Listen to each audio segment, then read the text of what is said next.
بسم الله الرحمن الرحيم. أهلا وسهلا بكم جماهير نادي الزمالك.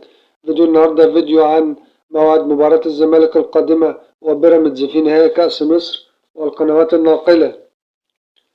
كشف مصدر مسؤول من الاتحاد المصري لكرة القدم أن يوم 20 مايو الحالي سيكون الموعد النهائي أمام الزمالك وبيراميدز لتقديم طلب رسمي لاستخدام طاقم تحكيم أجنبي لإدارة مباراة نهائي الكأس المقرر إقامتها يوم 5 يونيو المقبل.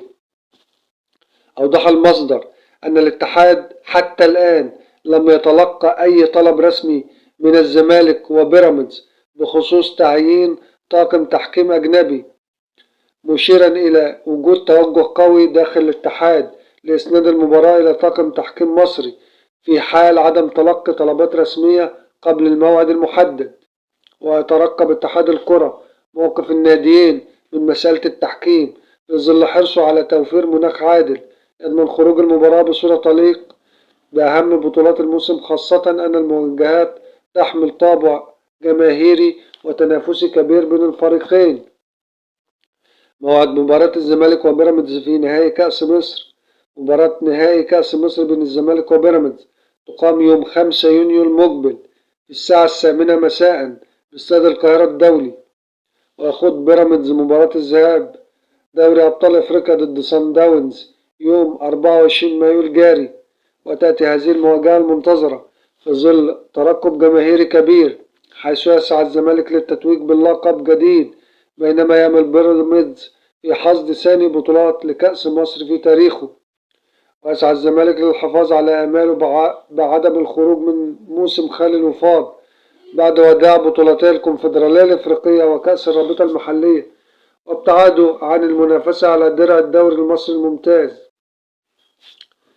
ويأتي النهائي المنتظر ليعيد للأذهان المواجهة الشهيرة بين الفريقين في نهائي نسخة 2018-2019 والتي حسمها الزمالك بثلاثية نظيفة، وما يمنح المباراة طابعا سعريا لبيراميدز الذي يحمل لقب النسخة الماضية ويطمح للاحتفاظ بالكأس.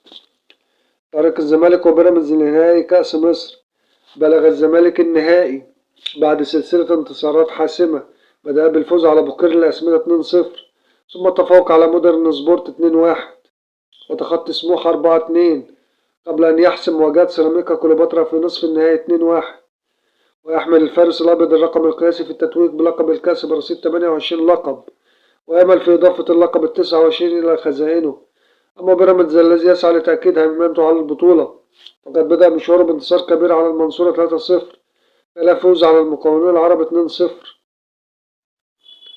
ثم إنبي 2-1 قبل أن يحقق فوز عريض على البنك الأهلي 4-0 في نصف النهائي.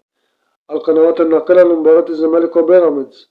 تنقل قناة أون تايم سبورتس مباراة الزمالك وبيراميدز في نهائي كأس مصر، وأسبق اللقاء استوديو تحليلي يضم كوكبة من نجوم القارة المصرية.